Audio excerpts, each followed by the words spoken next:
As a father and resident of the Ozarks, it brings me no joy to tell you that today's episode features a terrifying near-missing 411 case of something in the Ozarks nearly taking a child.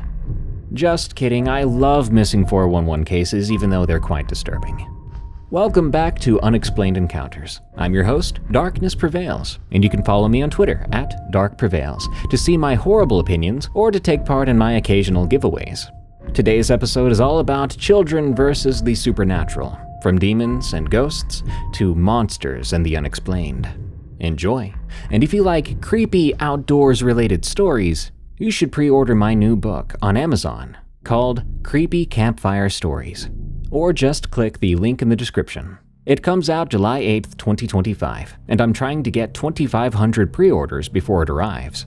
For $20, you get a gorgeous hardcover book featuring a collection of outdoor-related horror stories, all of which are perfect to tell around the campfire. Don't depend on me for your stories. Instead, get this book and become the expert narrator yourself, scare your friends around the campfire, and never get invited back for s'mores. Thank you to everyone who pre-orders. Now, let's begin. The Blue Man on the River. From Kai 555. It was 2009. My family was at the local park, celebrating my older sister's graduation with friends and relatives. We lived in a small rural town, so the park was a modest place. A few pavilions, a playground, and a volleyball court. But beyond that, a large mass of dark trees. Dense forest lined the river's edge with a few narrow hiking trails that disappeared into the trees. I was 7 or 8 at the time, and like always, my siblings and I ran free, unsupervised by our negligent parents. So it was no surprise when no one noticed I wandered off alone. But that never bothered me. I was a farm kid, used to exploring nature by myself. As I walked, the sounds of the party faded, and soon all I could hear was the woods. Just the birds chirping and the buzzing of mosquitoes. I followed the trail until I reached a part of the riverbank I'd never seen before. The water roared and rushed with the current. The air was thick with the scent of wet earth. I crouched, distracted by the scuttling insects and the smooth river stones, when movement, caught my eye across the water. I looked up. There was a man standing on an old wooden raft in the middle of the river. He was tall, too, very tall. He gripped a long pole guiding a cluster of logs downstream through a vicious current, and yet his raft stayed completely stationary, almost as if it were floating above the water rather than on it. I wasn't expecting to see anyone on the river, but what unsettled me here was his appearance. He looked like an old-time lumberjack, dressed in muddy, faded clothes and a tattered red flannel. His beard was wild and blonde, but his skin... Now this was strange. His skin was blue. Not pale, not cold, but vividly blue, like the color of a summer sky or cheap carnival face paint. I stared, not believing what I was seeing. Then he turned, and he saw me. His grin stretched wide, too wide, teeth flashing in the gray daylight. He shouted something, but the roar of the water drowned out his words. Then, slowly and deliberately, he lifted a hand and beckoned me. The river separated us, so I couldn't obey him even if I'd wanted to. And some small primal instinct, warned me not to even try. I was gripped by fear, and so I ran, going back down the trail towards my family. When I told my siblings, nearly out of breath, what I'd seen, 2 of them were excited and insisted we go back to find the man.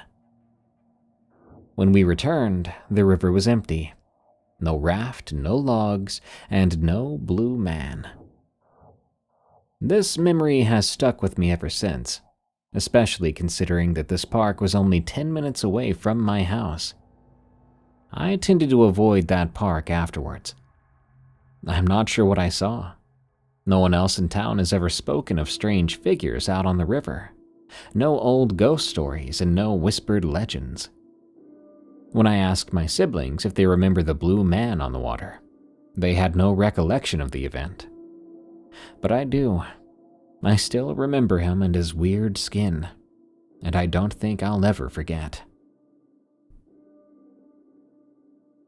Something in the woods tried to take me. From Anderson. This happened to me when I was 11, back in 2003. I swear every word is true. My dad and uncle were completely obsessed with unexplained disappearances in national parks. You know, those strange missing person cases where hikers and campers just vanish without a trace in the wilderness. They would spend hours talking about the stuff around campfires, theorizing about what could be taking people. My dad was convinced it was something supernatural. My uncle leaned toward the idea of some undiscovered predator in the woods. They'd go back and forth about these theories all the time. As a kid, all it did for me was scare the living daylights out of me. But they never seemed to notice or care. This one summer, my dad, uncle, and I went camping in the Ozarks. We'd gone to this same spot for years before. A little clearing about half a mile from any marked trails. It was early June at the time, and unusually cool for that year. The first 2 days were normal. Fishing and hiking, my dad and uncle drinking beer and talking about their missing person cases late into the night, while I pretended not to listen from my own tent. On the third night, I fell asleep to the sound of them discussing a famous case about some little boy who disappeared during a family camping trip, only to be found about 15 miles away a couple of days later, with no memory of what happened. I recall having nightmares about being lost in the woods, unable to find my way back to camp. I woke up suddenly in the middle of the night. At first, I thought it was another nightmare, but then I realized something was actually happening. The zipper on my tent was being opened from the outside. I was groggy, still half asleep, but I remember feeling paralyzed with fear. Then I saw something. A very large, hairy arm reaching into my tent. I couldn't see much else in the darkness, but I could make out the dark hair or fur that covered the arm. It grabbed me by the ankle and began to pull me. Now, everyone handles being terrified differently. I wanted to scream, I wanted to run or fight, but what my body chose to do was tense up and let it happen. I was a kid scared out of his mind, probably in shock, so I hope you don't blame me. The thing dragged me out of my tent and then picked me up. I remember being carried like a sack of potatoes, tucked under its arm. I felt coarse hair against my skin. It smelled all wild and musky, like wet dog amped up to the maximum level. I had never been so scared before, but all I could do was go limp, closing my eyes tight, hoping it really was just a dream. I could hear the thing breathing, heavy and controlled and very slow. Not the panting of an animal, but not quite human either. It carried me deeper into the woods. I don't know exactly how far, but later we figured it was about 50 yards from the campsite. I remember branches whipping past me as it moved quickly through the underbrush. Then, all at once, the creature stopped. Something had changed. The creature tensed up. It made a strange huffing sound, then carefully, almost gently even, placed me down on the forest floor. I kept my eyes squeezed shut, terrified of what I might see if I opened them, or what might happen. I then began to hear it moving away quickly, branches breaking as it retreated. Whatever it was in a hurry, like something had spooked it, or it had changed its mind. I lay there curled up into a ball, still too horrified to move an inch. I could barely even breathe. Eventually, I passed out. Maybe I fell back to sleep from pure exhaustion. But when I woke up, It was early morning. The sun was just starting to filter through the trees. I lay exactly where the creature had left me, deep in the woods, away from our campsite. My pajamas were torn and dirty. There were leaves in my hair and scratches on my arms and legs from being carried through the brush. It hit me then, like a truck. That had not been a dream, even if I'd wanted it to be. I started to cry then, and I screamed for my dad. It only took a minute or two for them to come out and find me. They'd been frantically searching the area since discovering I was missing from my tent. When they asked me what happened, I said everything that I knew. I expected them to tell me it was just a nightmare, that I sleepwalked into the woods. But they didn't do that. They exchanged this look I'll never forget. Part fear and part vindication. Like they'd been expecting something like this to happen eventually. Kinda messed up that it happened to me. We packed up and left immediately. On the drive home, they made me promise never to tell my mom what happened. They said she would not understand, that it would only scare her. So I kept quiet. Years later, when I was in college, I asked my dad about that night. He admitted they chose that exact camping spot because there had been reports of strange encounters in the area. It clicked for me then. I think they were using me as bait, a way to test their theories. Ever since that conversation, I haven't spoken to my dad. Sometimes I wonder what would have happened to me if that thing had not been spooked by something. Where was it taking me? Would I still be alive? The way I see it now, my name would probably be a headline on multiple YouTube videos about unsolved missing person cases. I have no idea what carried me away that night, but I just don't like to think about it. Dragger on the Bay, from dbKompton. I grew up in a small, modest house right on the edge of Lake Superior in northern Minnesota. The shoreline there wasn't sandy or inviting like the beaches you see in vacation photos. It was rocky and wild, with large, smooth stones that had been worn down by centuries of waves crashing against them. Behind our property stretched a dense forest of pine and birch trees that seemed to go on forever. I spent most of my childhood playing along that rocky shore, climbing over boulders, collecting interesting pebbles, and wading into the frigid water on hot summer days. My parents weren't wealthy by any means. My dad worked as a maintenance supervisor at the local paper mill, and my mom was a part-time librarian in our tiny town. But what we lacked in money, we made up for with the incredible backyard that nature had provided us.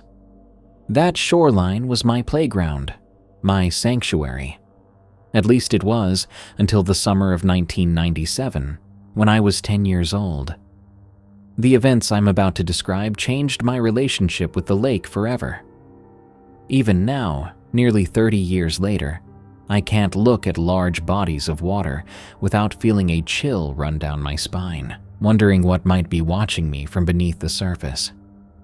It started on an early June morning.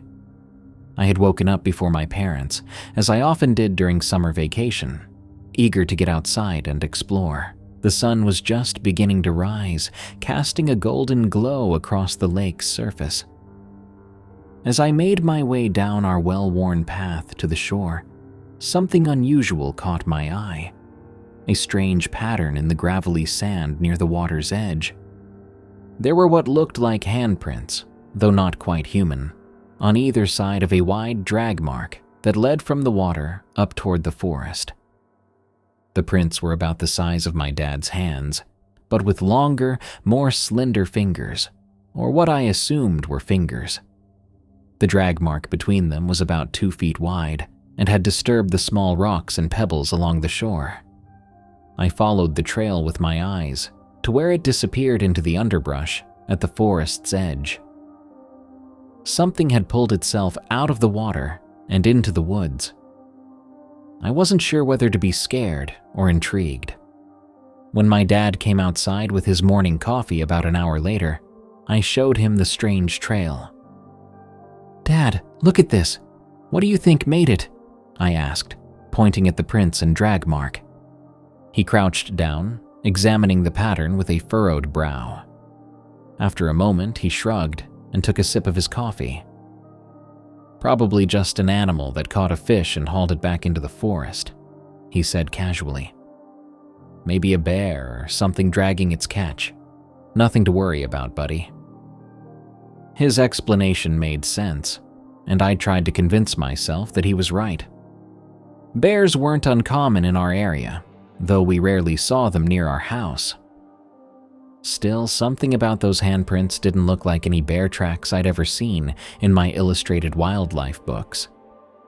The next few days brought more of the same strange trails, always appearing overnight, always showing the same pattern of handprints on either side of a drag mark. Some led from the water into the woods, others from the woods back to the water. They appeared in different spots along our shoreline, never in the same place twice. Even my dad grew perplexed as the days went on. I could tell by the way he would stand quietly studying the marks, his coffee growing cold in his hand, that he was troubled by them. "I've never seen anything like this," he finally admitted on the 5th morning, as we stood looking at yet another set of tracks. "Could be some kind of water animal I'm not familiar with. The conservation office might know." But he never called them. I think part of him didn't want to know what was visiting our shoreline in the night. By the end of the week, my curiosity had gotten the better of me. I was determined to see whatever creature was making these tracks with my own eyes. On Friday night, after my parents had gone to bed, I snuck out of my room with a flashlight and a blanket. I set myself up on our screened porch, which had a perfect view of the shoreline, and prepared for a long night of watching and waiting. For hours, nothing happened. The lake lapped gently against the shore. The moon cast silver ripples across the water's surface, and occasionally an owl would hoot from the forest behind me. My eyes grew heavy, and despite my determination, I found myself struggling to stay awake. It must have been around 2 a.m. when I jolted awake, unsure of what had disturbed my sleep. The porch was dark, my flashlight had rolled away and turned off, and the night had grown eerily quiet. No insects chirping, no owls hooting, just the gentle sound of water against rock. Then, I saw it. At first, it was just a disturbance in the water, about 15 feet from shore. Then a shape began to emerge, a long, slender, tapered body, darkly colored and glistening wet in the moonlight. It had to be at least 7 or 8 feet long. The creature pulled itself onto the rocks using 2 limbs that extended from what I assumed was its front end. They were unmistakably arm-like, ending in what looked like hands with elongated fingers. It moved slowly, with eerie purpose, dragging its body across the rocky shore, with those strange front limbs, leaving exactly the kind of trail I'd been finding. As it pulled itself further onto land, I could hear it breathing, a raspy, labored sound that was somehow both fish-like and mammalian. I was frozen, partly in terror, partly in awe. This was no bear, no animal I'd ever seen or read about. It didn't move like anything that belonged on land, yet it wasn't entirely a creature of the water either. It seemed to exist in some horrifying in-between state. The creature paused at the edge of the forest, lifting what must have been its head and seeming to scent the air. I ducked down, terrified it might see me. But it didn't turn toward the house. Instead, it continued into the woods, disappearing into the darkness between the trees. I should have gone back to my room then, locked the door, and told my parents everything in the morning. But some morbid fascination kept me there on the porch, wrapped in my blanket, waiting to see if the thing would return. I must have dozed off again, because the next thing I knew, the sky was beginning to lighten ever so slightly with the first hint of dawn. I rubbed my eyes and looked toward the shore, and that's when I saw it again, returning from the forest, moving back toward the water. In the dim pre-dawn light, I could see it was carrying something in its mouth, something small and furry, possibly a rabbit or a squirrel. The creature dragged itself and its prey back to the water's edge, then slipped beneath the surface with barely a ripple, taking its meal with it. I sat there, shaking, until the sun had fully risen. When my parents woke up, I told them I'd gotten up early to watch the sunrise, not daring to mention what I'd seen. I didn't have the words to describe it, and I feared they wouldn't believe me anyway. For weeks afterward, I continued to find the tracks, but I never again stayed up to watch for the creature. I told myself that what I'd seen was just a dream, a nightmare brought on by too much imagination and too little sleep. Sometimes I almost believed it. Then in late August, everything changed. My parents had gone into town for some last-minute back-to-school shopping, leaving me at home with strict instructions to go to bed by 9. But it was a warm night, and the house felt stuffy, so I decided to sneak outside for just a few minutes before turning in. I sat on our back porch steps, enjoying the cool breeze coming off the lake. That's when I heard it, a soft splashing sound from the water. I froze, my heart pounding in my chest. Against my better judgment, I found myself walking toward the shore, drawn by some inexplicable need to see the creature again. The moon was full that night, casting enough light to see. About 20 feet from shore, I spotted something moving slowly through the water, a long tapered tail swaying lazily from side to side. It wasn't thrashing or splashing, just moving steadily, rhythmically.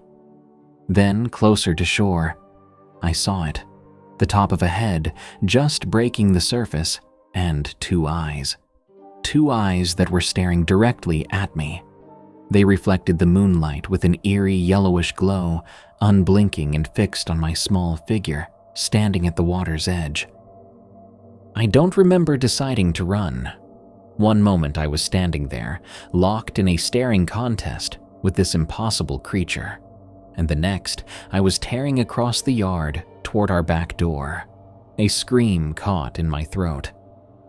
I burst into the house, slammed the door behind me, and locked it.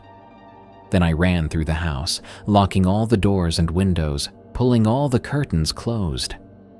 I didn't dare look outside, convinced that if I did, I would see that thing dragging itself toward our house, toward me. I huddled in my bedroom, lights on, too terrified to move, until I heard my parents' car in the driveway around 10:30. I didn't go out to greet them. I didn't tell them what had happened. I was afraid they'd be angry that I'd disobeyed their instructions to go to bed on time, and I was even more afraid they wouldn't believe me about what I'd seen. So I lay in my bed, listening to them move around the house, taking comfort in the sound of their voices, the normality of their presence. Only after I heard them go to bed did I finally drift into an uneasy sleep. The next morning, I woke to the sound of my dad calling my name. There was an edge to his voice that made me leap out of bed and rush downstairs. He was standing at the back door, looking out toward the shore. "Come take a look at this," he said when he saw me. I approached cautiously, my heart racing. When I looked outside, I saw them, those now familiar handprints on either side of a drag mark. But this time, they didn't lead into the forest. They led straight up to our house, right to the window of my bedroom, then back to the water. My dad turned to me, his face pale. Any idea what could have made these? I shook my head, not trusting myself to speak. What could I have said? That a creature from the lake had crawled up to my window in the night to look at me while I slept? Even now, the idea sounds absurd, impossible. My parents called the conservation office that day. 2 officers came out, took pictures of the tracks, and asked a lot of questions. They suggested it might be a large snapping turtle, or maybe even an alligator that someone had illegally kept as a pet and released into the lake when it got too big. But their explanations rang hollow, and I could tell they didn't really believe them either. For months afterward, I refused to go near the shore, especially as the days grew shorter and darkness came earlier. I kept my window locked and my curtains drawn at night. Gradually, the tracks stopped appearing, and life slowly returned to normal. By the following summer, I had convinced myself that I could play along the shoreline again, but only when the sun was high in the sky, casting no shadows where creatures could hide. I never again ventured near the water at dawn, dusk, or night. Years passed, and I eventually moved away from that house by the lake. My parents stayed until they retired, then sold the place to a young family with kids about the age I'd been when it all happened. Sometimes I wonder if those children play along the shore, and if they ever see strange tracks in the morning, or glimpse something watching them from the water.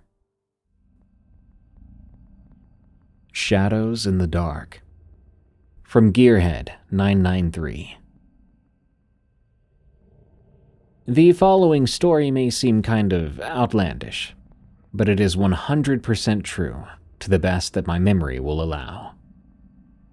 I recently started to see a psychiatrist who specializes in dream interpretation, because I've been having some dreams I can't really explain, which, in doing so, has brought to light some childhood trauma that I had otherwise forgotten about. When I was a kid, I had a pretty severe case of night terrors. So much so that the only way I was able to sleep was having background noise, such as a radio or movie playing on the TV at low volume. They started not long after I was diagnosed with leukemia. Yep, I'm a cancer survivor.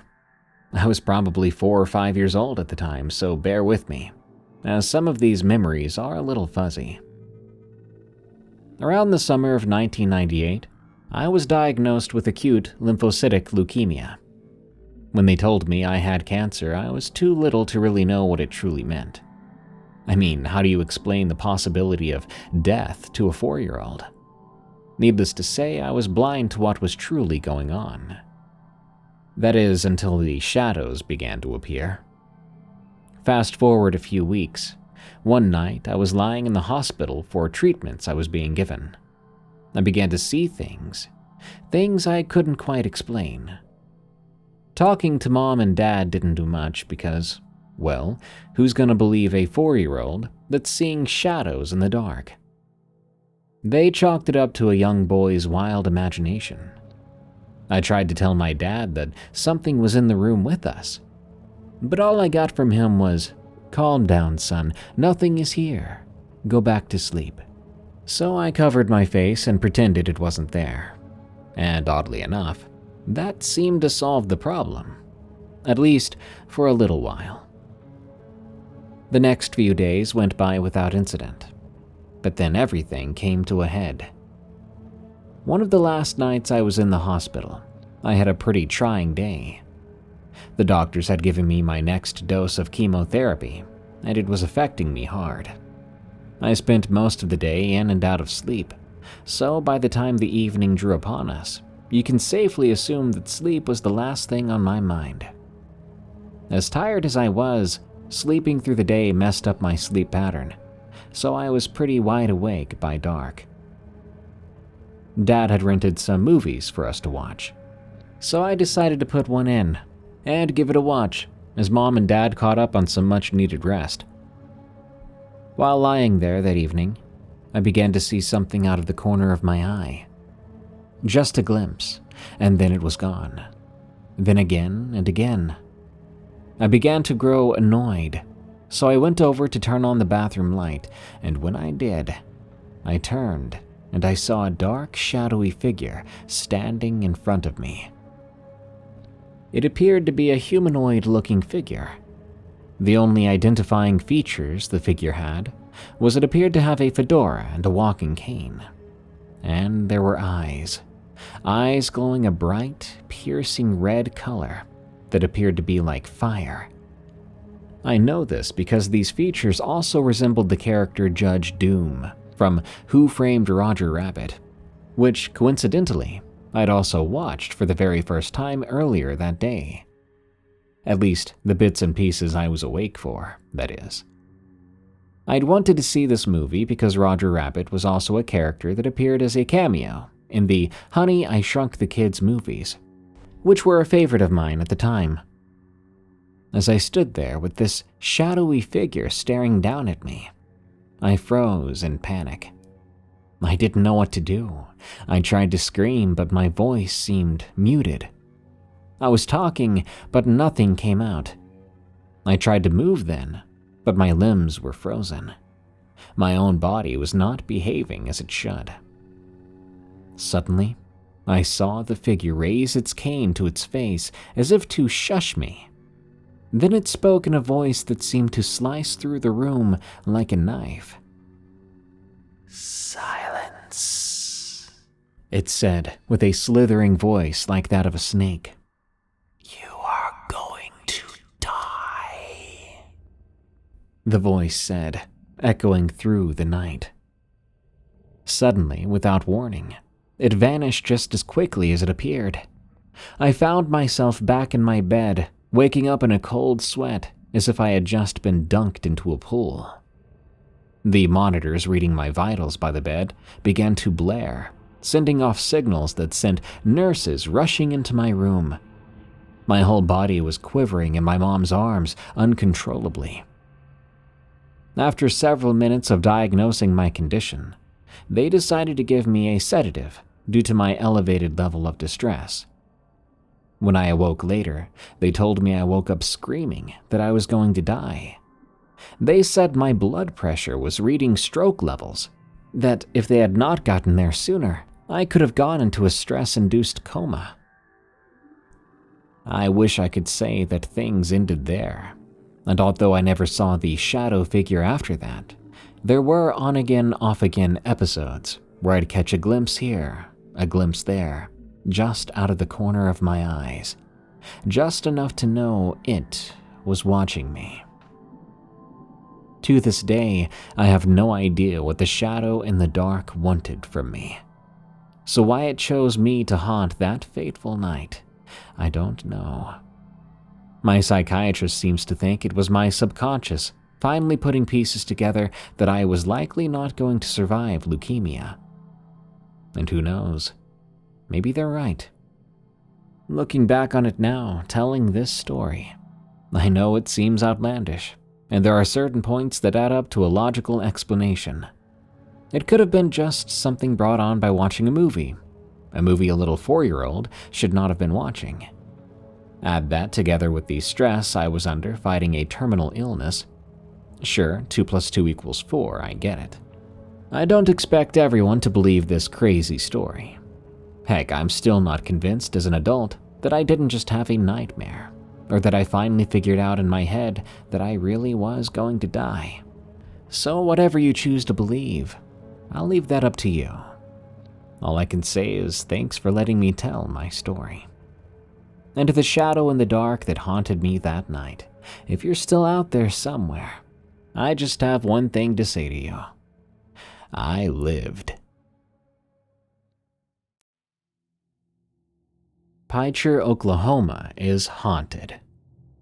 From MrWesdotcom. This story happened when I was 4 or 5 years old. It was the early 90s and my family was living in a small town, Picher, Oklahoma. It was an old mining town, long thought to be haunted. And I believe it. It was pretty much destroyed years ago by a tornado, and it's a ghost town now. Everyone in my family had some sort of encounter there. My dad was working in his office one day, and a shadowy figure suddenly walked in and sat at the seat across from him. He even tried to speak to it, but didn't get an answer. and when he stood up, it vanished. My mom and her friend saw a man in an old plaid shirt walk into the church sanctuary where they were, and then just vanish. My sister had a supposedly imaginary friend named Michael that she was terrified of, as he delighted in scaring her. And then there's my story. I was in my bedroom trying to sleep. I think I'd been lying there at least an hour or more, but was struggling. Hard to say for sure, I was so young. Anyway, as I lay there, I suddenly heard a moaning sound from under my bed. It was deep and guttural, almost like a choked moan. The sound terrified me. I had no idea what it was. At the time, I shared a room with my sister. We had bunk beds. She was sound asleep above me on the top bunk, and I'd known for a fact she hadn't come down. Then I saw movement out of the corner of my eye. I looked and saw a pale, young-looking girl crawling out from under the bed, making that horrible sound. Her head was turned where she was facing the ceiling, but she continued crawling closer and up onto my bed. I was petrified. Then suddenly, her neck made a cracking sound, and it turned right at me. We made eye contact. She leaned in and screamed right in my face. I screamed back. I blacked out.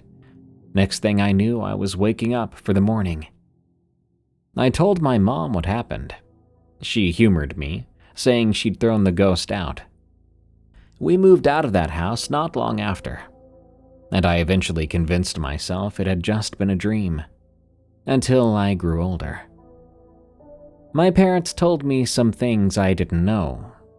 The family that lived in the house before us had a teenage daughter. The room I saw the ghost in had been her room, and it was the room where she took her own life.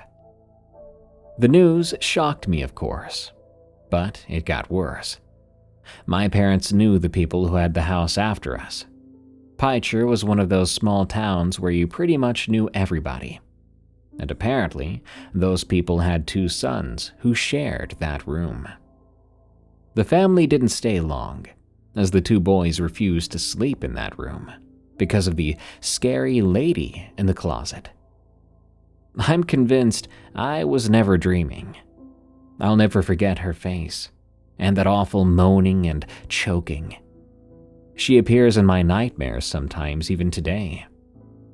That house is long gone now, one of the many homes demolished after Picher was shut down, and perhaps that's for the best. Hopefully that spirit is at peace and won't scare anyone else, assuming nothing else is ever built there in the future. However, when I do drive by the old place every few years, I still get a really sinister vibe from it. Is it old memories? Or do the spirits of that town still run wild? They lived in the ceiling. From TiredMommaJFC. When I was young, I lived with my grandmother who adopted me. We lived in this old school building that had been converted into a huge apartment complex. Now, even with me being so young, I remember random things about the place. Like how there was a Coke machine right outside our apartment door that sold my favorite soda, vanilla Coke. Or how the husband and wife that lived in the apartment next to ours always argued. They even would end up in the hallway at times, throwing glass plates and glass cups at each other.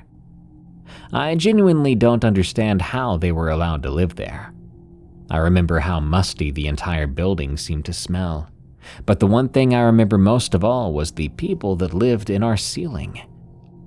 Let me start this by saying between each floor of the apartments, there were small gaps between the ceiling of one apartment and the floor of the apartment above. I'm not entirely sure why they were made that way, but I digress. I'm not a carpenter, nor do I have the knowledge of construction crews and such. Most people in the apartments would remove the ceiling panels and store small things up there. I vividly remember my grandmother storing blankets and other light things up there, just to get them out of the way. I never thought anything of it in my little kid's brain, mostly because it seemed normal enough. One day, my grandmother was in the kitchen cooking lunch for the two of us. I was sitting on the futon in the living room, watching something on this old tube TV. When I say old, I mean old.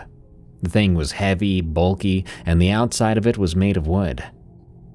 Anyway, as I sat there watching something stupid, I'm sure, probably like Dora or something along those lines, I kept hearing what sounded like humming. Now, another thing you should know about these apartments was that the walls were so thin that you could practically hear the conversation of neighbors all the time. So I was very used to hearing mumbling and such. But that particular day, I was drawn to the ceiling tile that my grandmother used when accessing the storage in the ceiling.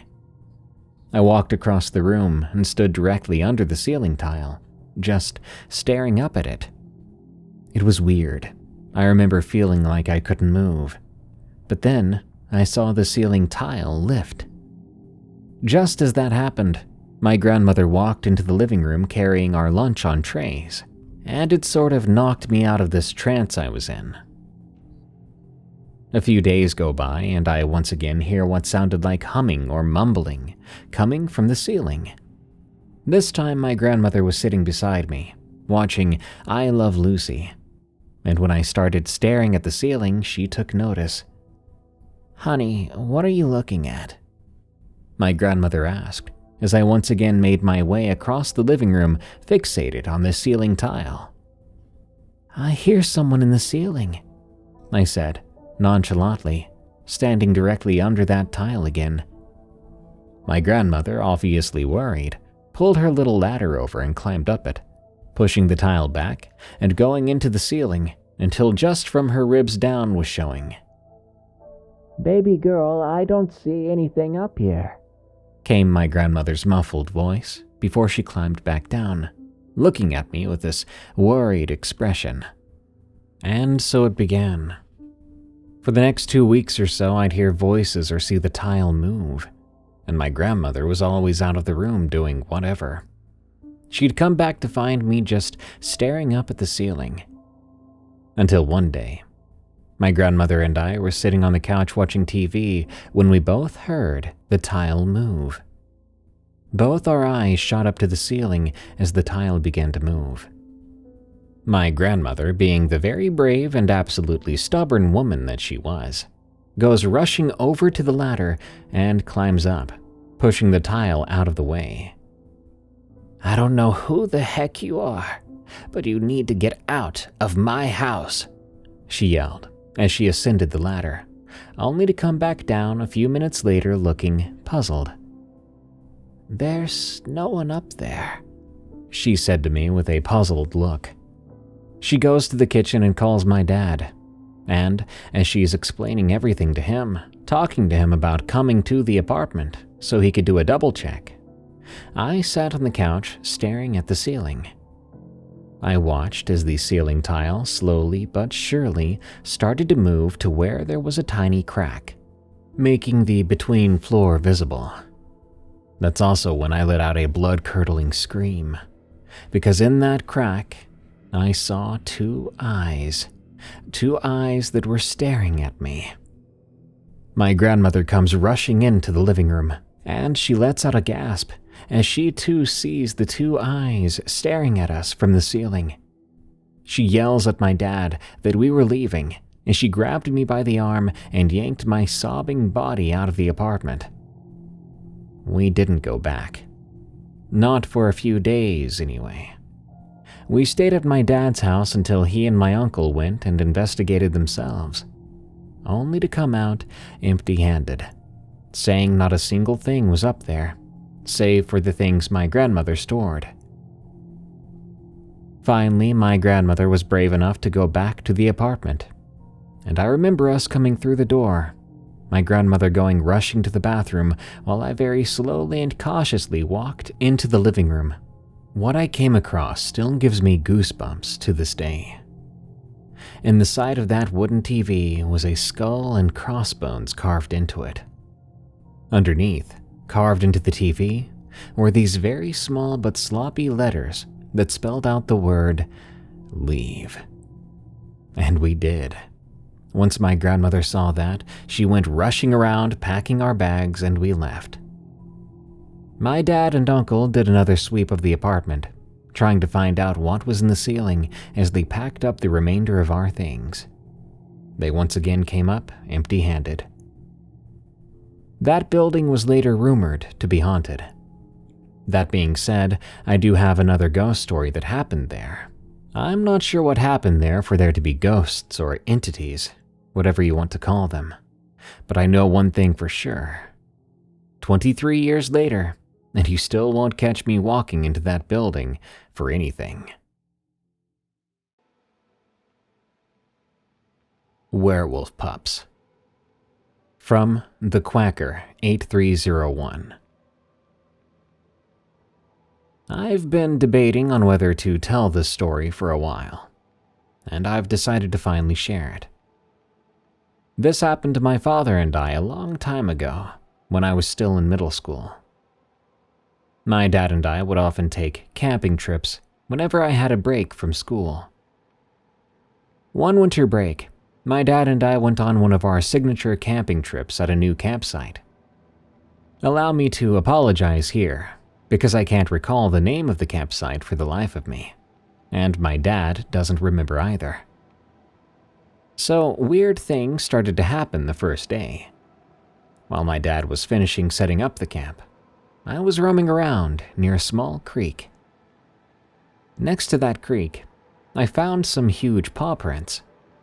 They looked canine, but longer, almost stretched, and I could very clearly see long claw marks at the end of the prints.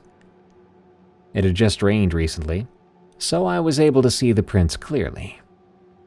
I showed these to my dad, and he too was astonished by how large the prints were. But eventually, we chalked it up to coyotes moving through. The second day, while exploring that very same creek, I came across huge, and I mean huge, claw marks scraped across the tree. I remember standing in front of them, racking my brain as I wondered what could have made them.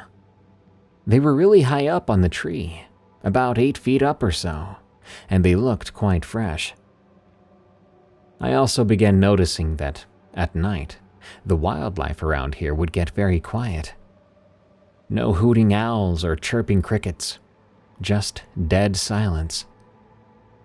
Sometimes late at night, I'd hear these really drawn-out howls. They sounded like wolves, but somehow human. It's hard to describe, really. It's like if you took the groan of a man and the howl of a wolf and mixed them together. They were usually very faint and lasted for a couple of minutes at most, so I paid them no mind. All of these events were overshadowed by all the fun I was having. My dad and I were having a great time, fishing, hiking, enjoying each other's company, without being glued to any screens. Then came the fifth night. I recall it had a full moon, and the stars in the sky that night were so clear. My dad and I were sitting next to the fire. He was telling me stories from his childhood, when suddenly we heard a twig snap.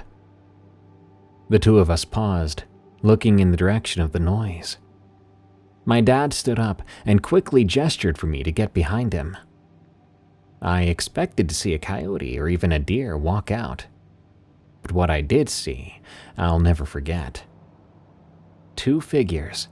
One was 6 feet maybe, and the other was a bit smaller. They walked, or rather stumbled out. I couldn't believe my eyes. My dad's eyes even widened.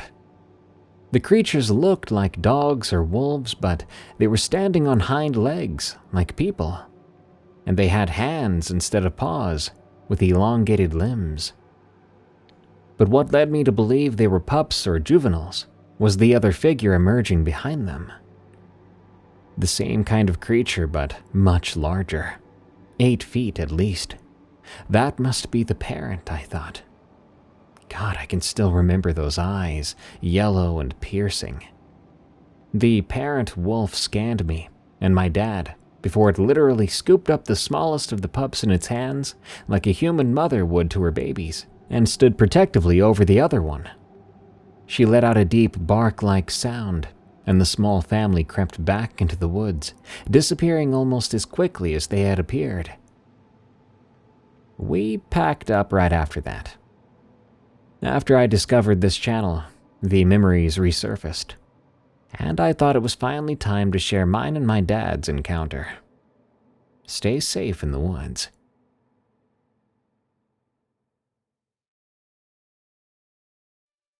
Was I attacked by a demon? From Brokenkitkat. My whole life has been filled with supernatural occurrences, but the one that was the most haunting to me is something that happened when I was 13. During the summer, I was usually up and out late at night with some friends around our small town in central Canada. This particular night, myself and two friends, who I'll call A and T, decided to go to a park across town from my house at around 2 or 3 a.m. This park had some basic exercise equipment, rather than swings or kid-friendly jungle gyms. The park had bushes and trees surrounding the edge to separate it from the houses and nearby businesses. My friends were on one of the machines. I believe it was for an ab workout, as you just swung side to side. I suddenly got a weird hot feeling rush through my body, and while it was summer, I felt like I was in blistering heat, but it was maximum plus 16 Celsius that night.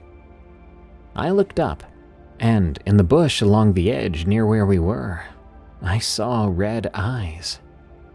Instantly, I got very uncomfortable, and I told my friends what I saw. They blew it off, saying it was probably a dog, and laughed at me. I tried to brush it off and agree with them, when suddenly we heard a strange growl and the leaves of the bush rustling. My friends, suddenly, without saying a word, took off running across the street towards a school. I went to run after them, but only ran maybe 6 feet before I tripped and fell on my face. The moment I landed, I felt whatever was there scratch the back of my left calf bad enough to make me bleed. I struggled to get up, as it felt like whatever this being was had a hold of my left ankle. I looked back to see, and while I couldn't physically see anything there, I instantly got an image in my mind of what it looked like. The only way I could describe it was its body looked like an incredibly pale, emaciated, hairless dog, and it could walk on hind legs. Its hands had long, spindly fingers with sharp nails, and its head was more the shape of a man. It didn't have eyes or a nose, but it did have a giant gaping mouth with these sharp teeth. It looked slimy or wet, and probably stood about 7 feet tall. I managed to get up and out of its grasp, and I ran as fast as I could to meet up with my friends at the school. My friend A said she thinks it's following us, and we ran through the parking lot to the playground behind the school. The playground had 2 different play structures, one older one directly behind the school, and a newer one off to the side by a swing set along the fence line. We very poorly tried to hide on the older play structure, all huddling together under one of the stairs leading up to the structure. I started to show my friends the scratch on the back of my leg and describe what I saw, and that's when T started to get very scared. Suddenly, the air got really hot and felt heavy again. My friend A started to act off, and again, not saying a word, left the huddle and started to walk up the stairs of the play structure. T and I thought she was ignoring us when we asked her what was going on. Not wanting to move, but worried about our friend, T and I followed A, calling out, trying to get some sort of answer. A ended up climbing to the highest point of the play structure, which was what we called the fireman pole. She stood on top of the arch holding the pole in place, and as we were screaming for her to get down, she jumped down, landing in the gravel, sitting on her legs. T and I ran down to the bottom as fast as we could to see if A was okay. We found her still sitting in the gravel, rocking side to side. As soon as A came to, she freaked out and asked what was happening. We explained what she had just done and checked her over for injuries, but scarily, she had none. Not even a single cut or bruise from the rocks she had landed in. We all felt the air get very heavy again, and very quickly decided to run across town back to my house by 4 a.m. I've told this story to a countless number of people, and no one can figure out what the creature was, or have even heard or seen of something similar, except for an ex who told me an old neighbor of mine told him of a similar thing. He said my old neighbor has seen it running around town every so often, but didn't know anything else. One day I'll eventually run into that neighbor again, and I'll finally ask him about it. Until then, it'll remain a terrifying mystery.